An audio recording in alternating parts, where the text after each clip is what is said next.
धीरे धीरे ढलती हुई शाम थी। पाटलिपुत्र की धरती पर हवा में ठंडक घुल चुकी थी।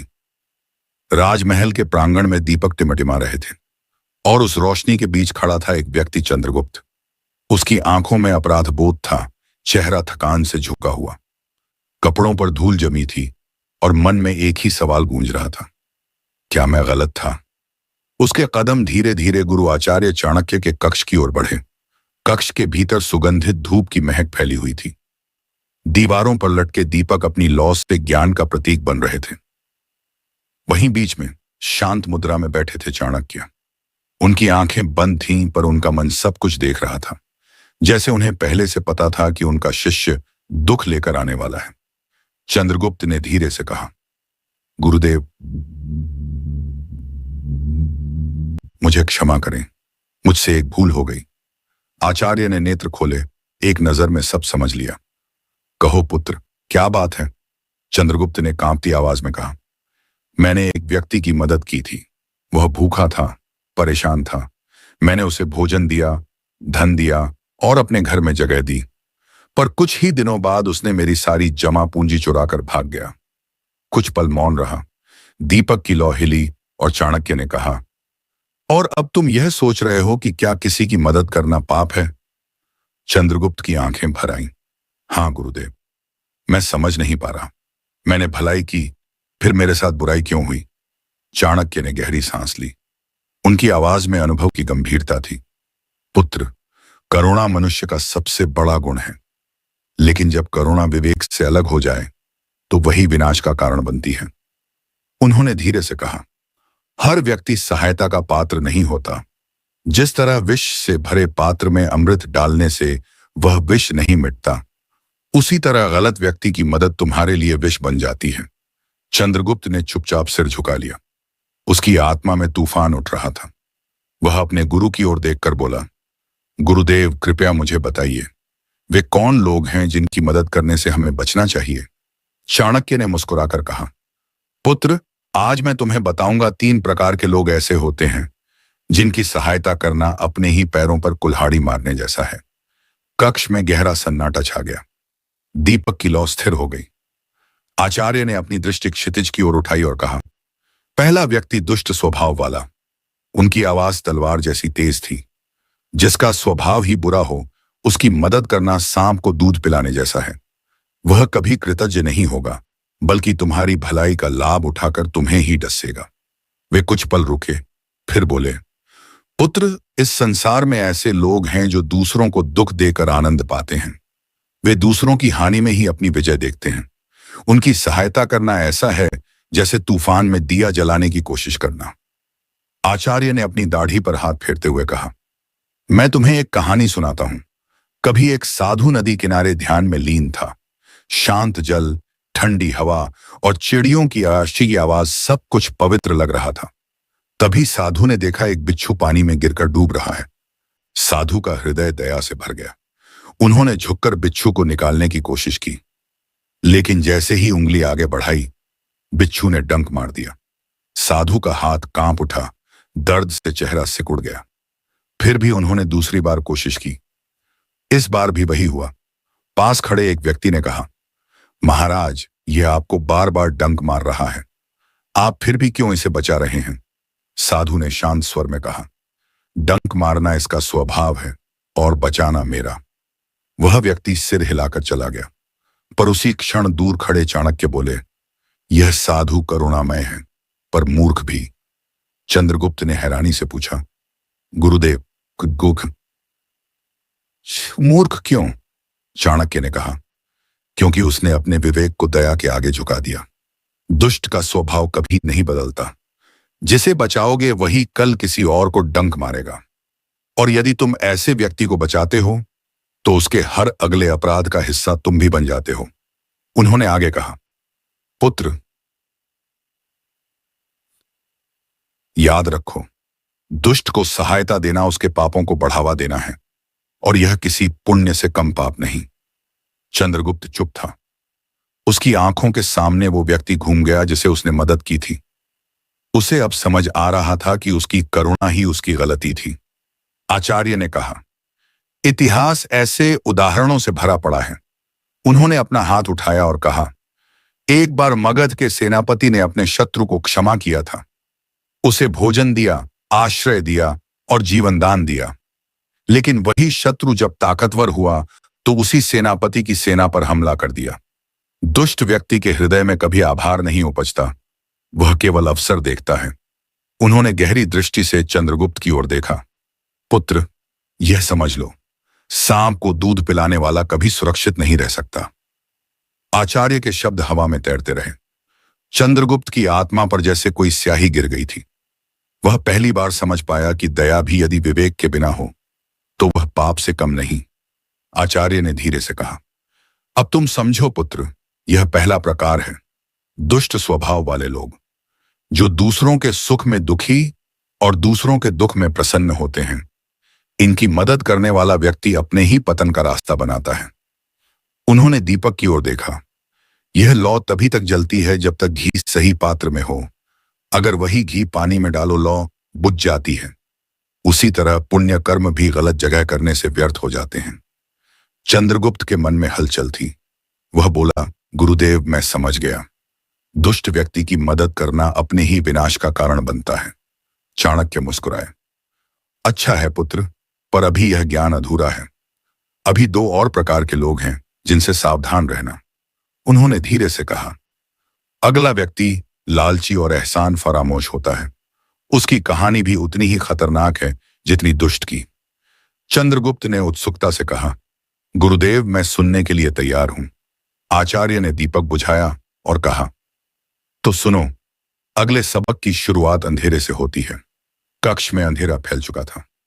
आचार्य चाणक्य की आंखें बंद थीं, मानो वे समय के पन्नों में उतरकर किसी और युग की कहानी देख रहे हों। दीपक बुझ चुका था, लेकिन ज्ञान की ज्योति अब और प्रखर होने वाली थी। चंद्रगुप्त मौन बैठा था। उसके भीतर अभी भी पहले सबक की गूंज थी। सांप को दूध मत पिलाओ। उसकी सांसें धीमी थीं, पर मन में जिज्ञासा की आग जल रही थी। चाणक्य ने धीरे से कहा, पुत्र, अब सुनो दूसरे व्यक्ति की कहानी, जिसकी मदद करना तुम्हारे अपने विनाश का मार्ग को खोल देता है। और वह व्यक्ति है लालची और एहसान फरामोश। उन्होंने कहा, लालच एक ऐसा रोग है जो कभी तृप्त नहीं होता। जिसे सोने की एक मुट्ठी दो, वो अगली बार पूरी खान मांगेगा। और अगर तुम उसके लालच को बढ़ाते जाओगे तो एक दिन वही तुम्हें निगल जाएगा। चंद्रगुप्त ने ध्यान से सुना। आचार्य ने एक पुरानी घटना सुनाई। कई वर्ष पहले पाटलिपुत्र से दूर एक नगर में एक दयालु व्यापारी रहता था। उसका नाम था विक्रमदास। वह अपने ईमान और दया के लिए प्रसिद्ध था। उसके व्यापार में सत्य और न्याय का पालन होता था। एक दिन बाजार में उसने देखा, एक युवक सड़क किनारे बैठा है, फटे कपड़ों में, भूखा प्यासा। वह करुणा से भर उठा। उसने उसे बुलाया और कहा, आओ पुत्र, मेरे घर चलो, भूख मिटाओ, फिर कुछ काम दिला दूंगा। वह युवक, जिसका नाम सुदेश था, पहले तो संकोच में था, पर व्यापारी की सच्चाई देखकर उसने सिर झुका लिया। दिन बीते, महीने गुजरे। विक्रमदास ने सुदेश को अपना दाहिना हाथ बना लिया। उसे व्यापार के सारे गुर सिखाए और कहा, आज से तुम मेरे परिवार का हिस्सा हो। सुदेश मेहनती था, लेकिन भीतर एक आग जल रही थी। वह हर दिन व्यापारी की दौलत, उसका मान सम्मान देखता और मन ही मन सोचता, कभी यह सब मेरा होगा। एक दिन व्यापारी ने कहा, सुदेश, मैं कुछ दिनों के लिए यात्रा पर जा रहा हूं। जब तक मैं लौटूं, व्यापार तुम्हारे हाथों में रहेगा। वह मुस्कुराया और चला गया। लेकिन जैसे ही व्यापारी की पीठ मुड़ी, सुदेश ने अपने चेहरे पर एक और मुस्कान पहन ली, धोखे की मुस्कान। उसने व्यापारिक रहस्य बेचे, सारे हिसाब बदल डाले, और जब व्यापारी लौटा तो पाया सब कुछ खत्म हो चुका था। वह दौड़ता हुआ सुदेश के घर गया, पर वहां सन्नाटा था। सुदेश भाग चुका था और पीछे छोड़ गया था एक चिट्ठी। उस पर लिखा था, आपने मुझे जो सिखाया उसी से मैंने अपना साम्राज्य बनाया। विक्रमदास गिर पड़ा। उसका दिल टूट गया। लेकिन चाणक्य ने कहा, पुत्र, दोष सुदेश का नहीं, विक्रमदास का था, क्योंकि उसने करुणा दी पर विवेक नहीं लगाया। जिसे उसने शिष्य समझा वह असल में अवसरवादी था। उन्होंने चंद्रगुप्त की आंखों में देखा। याद रखो, लालची व्यक्ति कभी तुम्हारा ऋणी नहीं होता। वह तुम्हारी मदद को अपनी हकदारी समझता है, और जब तुम उसकी इच्छाएं पूरी नहीं कर पाते तो वह तुम्हारा शत्रु बन जाता है। चंद्रगुप्त ने पूछा, गुरुदेव, तो क्या लालची व्यक्ति को कोई सजा नहीं मिलती? चाणक्य ने गहरी आवाज में कहा, मिलती है पुत्र। समय उसे वही खिलाता है जो उसने बोया होता है। बस फर्क इतना होता है कि उसे तब तक एहसास नहीं होता जब तक देर न हो जाए। उन्होंने आगे कहा, आज के युग में भी यही होता है। लोग अपने सहकर्मियों की मदद करते हैं, उन्हें आगे बढ़ने का मौका देते हैं, और वही लोग बाद में उनकी कुर्सी छीन लेते हैं। लोग रिश्तों में भी यही गलती करते हैं। किसी का सपना पूरा करने में मदद करते हैं, पर वही व्यक्ति बाद में उस सपने को अकेले जीना चाहता है। लालच, पुत्र, सबसे बड़ा विष है। यह प्रेम को भी व्यापार बना देता है। चंद्रगुप्त ध्यान से सुनता रहा।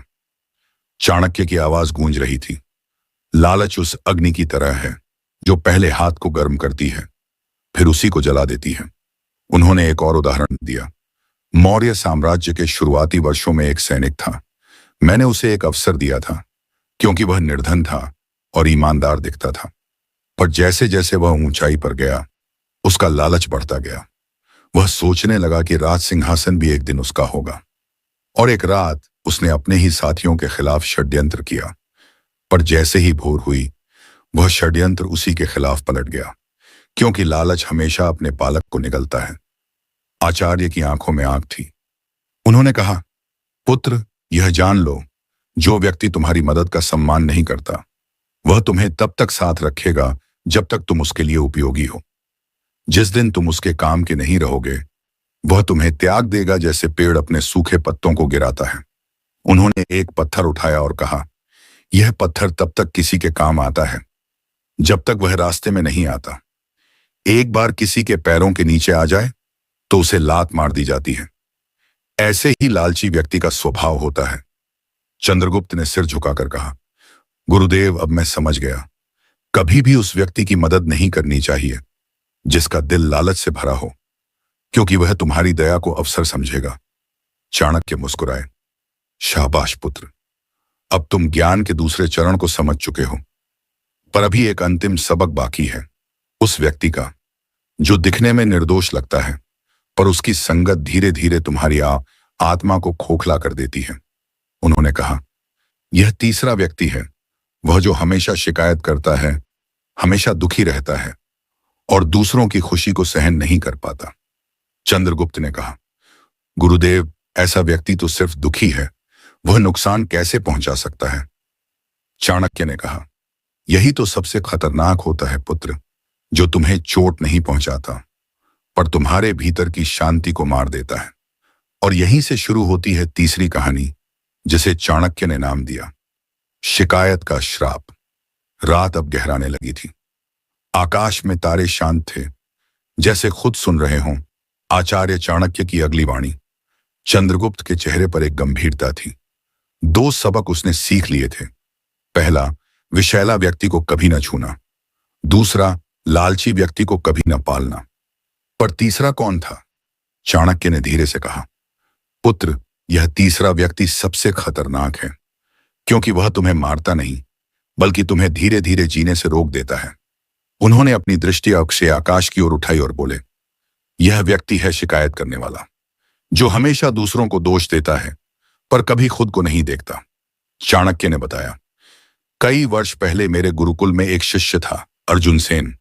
तेज दिमाग पर हृदय में भारीपन। हर दिन वह किसी न किसी चीज से असंतुष्ट रहता। कभी मौसम बुरा, कभी भोजन खराब, कभी साथी आलसी, कभी व्यवस्था अनुचित।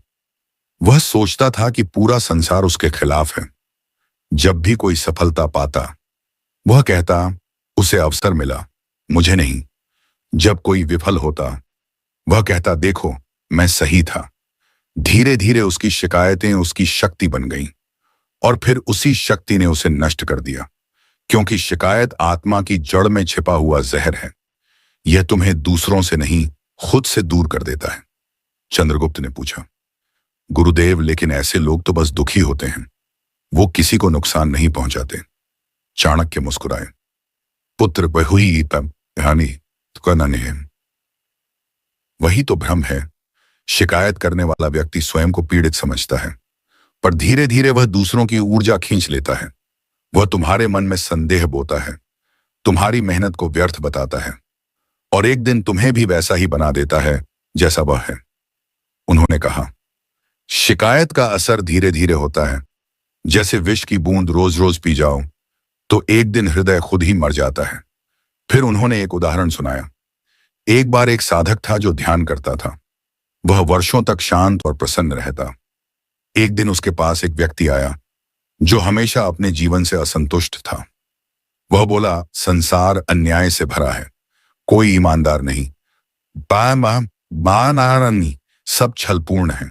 साधक ने कहा, भाई मन शांत रखो। लेकिन वह व्यक्ति रोज वही बातें कहता रहा।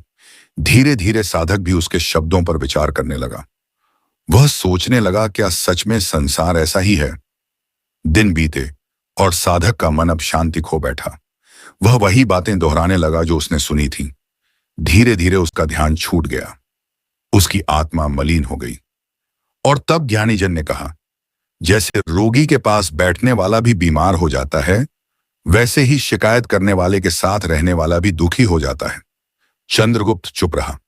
वह समझ चुका था कि यह तीसरा व्यक्ति कभी कभी हमारे सबसे पास होता है, कभी मित्र, कभी परिवार, कभी खुद हमारा मन। चाणक्य ने गंभीर स्वर में कहा, इसलिए पुत्र, यदि तुम शांति चाहते हो तो ऐसे लोगों से दूरी रखो जो हर वक्त दुखी रहते हैं, क्योंकि उनका दुख असली नहीं, वह आदत बन चुका है। वे तुम्हारी खुशी नहीं देख सकते, क्योंकि तुम्हारी मुस्कान उन्हें याद दिलाती है कि वो खुद कितने खाली हैं। फिर उन्होंने तीनों सबक एक सूत्र में बांधा। पहला, विषैले व्यक्ति से दूर रहो, क्योंकि वह तुम्हें भीतर से खोखला करता है। दूसरा, लालची व्यक्ति से सावधान रहो, क्योंकि वह तुम्हारी मदद को तुम्हारी कमजोरी समझता है। तीसरा, शिकायत करने वाले से दूर रहो, क्योंकि वह तुम्हारी शांति छीन लेता है। उन्होंने कहा, पुत्र, इन तीनों से दूरी बनाकर रखोगे तो जीवन में शत्रु कम और सफलता अधिक होगी। चंद्रगुप्त ने कहा, गुरुदेव, अगर ये तीनों किसी के अपने हों तो? चाणक्य ने उत्तर दिया, फिर उन्हें बदलने की कोशिश करो, लेकिन अगर वो नहीं बदलते तो तुम्हें बदल जाना चाहिए, क्योंकि आत्मा की शांति किसी भी रिश्ते से बड़ी होती है। वातावरण में मौन छा गया। चाणक्य ने दीपक जलाया और उसकी लौ की ओर देखते हुए बोले, पुत्र, जीवन की सच्ची बुद्धि यही है। जहां शांति न मिले वहां ठहरना मूर्खता है, जहां सम्मान न मिले वहां रहना अपमान है, और जहां सत्य न दिखे वहां मौन रहना ही ज्ञान है। फिर उन्होंने कहा, उस एक दिन जब तुम स्वयं सम्राट बनोगे तो याद रखना, राज्य को संभालने के लिए तलवार नहीं, विवेक चाहिए, और विवेक वहीं जन्म लेता है जहां मन शिकायतों से मुक्त हो। चंद्रगुप्त ने उनके चरणों में सिर झुका दिया। दीपक की लौ हवा से हिल रही थी, पर बुझ नहीं रही थी, मानो कह रही हो, ज्ञान की ज्योति कभी नहीं बुझती। चाणक्य ने अंतिम वाक्य कहा, पुत्र, इस ब्रह्मांड का सबसे बड़ा रहस्य यह है कि जो व्यक्ति दूसरों को दोष देना छोड़ देता है वह अपने भाग्य का निर्माता बन जाता है। और इस तरह 3 प्रकार के लोगों का रहस्य पूरा हुआ। विषैला व्यक्ति जो मीठे शब्दों में जहर छिपाए, लालची व्यक्ति जो मदद को अवसर समझे, शिकायत करने वाला व्यक्ति जो धीरे धीरे तुम्हें खोखला करे। धीरे धीरे संगीत शांत होता है, दीपक की लौ टिमटिमा रही है और आवाज आती है। दोस्तों, आज की कहानी सिर्फ चाणक्य नीति नहीं थी, ये एक दर्पण थी जो हमें दिखाती है कि हमारी करुणा कब हमारी कमजोरी बन जाती है। याद रखो, हर मदद पुण्य नहीं होती, कभी कभी करुणा भी बुद्धि मांगती है। अगर तुमने गलत व्यक्ति पर दया दिखाई तो वो तुम्हारे ही विरुद्ध शस्त्र उठा सकता है। इसलिए विवेक रखो, क्योंकि बिना विवेक के दया अंधी होती है और अंधी दया हमेशा विनाश का कारण बनती है। मदद करो मगर सोचकर, दान दो मगर सुपात्र को, प्रेम करो मगर सीमाओं के साथ। यही चाणक्य नीति का सार है। विवेक रहित सद्गुण भी पाप बन जाता है। धीरे धीरे बैकग्राउंड में संगीत उठता है, गहरी बांसुरी, हल्की घंटियां और धीमा मंत्र। अगर आज की कहानी ने तुम्हें सोचने पर मजबूर किया है तो इसे किसी एक ऐसे इंसान के साथ जरूर साझा करो जो बिना सोचे दूसरों के लिए सब कुछ करता है। शायद आज उसे यह समझ आ जाए कि खुद की रक्षा करना भी एक धर्म है। और हां, अगर तुम ऐसी ही गहराई से भरी, आत्मा को झकझोर देने वाली कहानियां सुनना चाहते हो, तो मंग 2.0 से जुड़े रहो, क्योंकि यहां सिर्फ बातें नहीं होती, यहां चेतना जागती है। शांत रहो, जागरूक रहो और खुद का रक्षक बनो। किसी गलत व्यक्ति की मदद करने का सबसे बड़ा सबक तुमने क्या सीखा? और हां, चैनल को सब्सक्राइब करके ज्ञान की इस यात्रा में हमारे साथ जुड़ो। दोस्तों, जिंदगी में लोग आएंगे, कुछ सिखाएंगे, कुछ जलाएंगे, लेकिन अगर तुम खुद को पहचान गए तो कोई तुम्हें हरा नहीं सकेगा। याद रखो, सच्ची शक्ति भीतर से आती है, बाहर से नहीं। अगर तुम्हें यह कहानी पसंद आई तो इसे अपने दिल में बसाओ, क्योंकि यह सिर्फ कहानी नहीं, एक जीवन का दर्शन है। शांत रहो, सजग रहो और स्वयं से जुड़े रहो।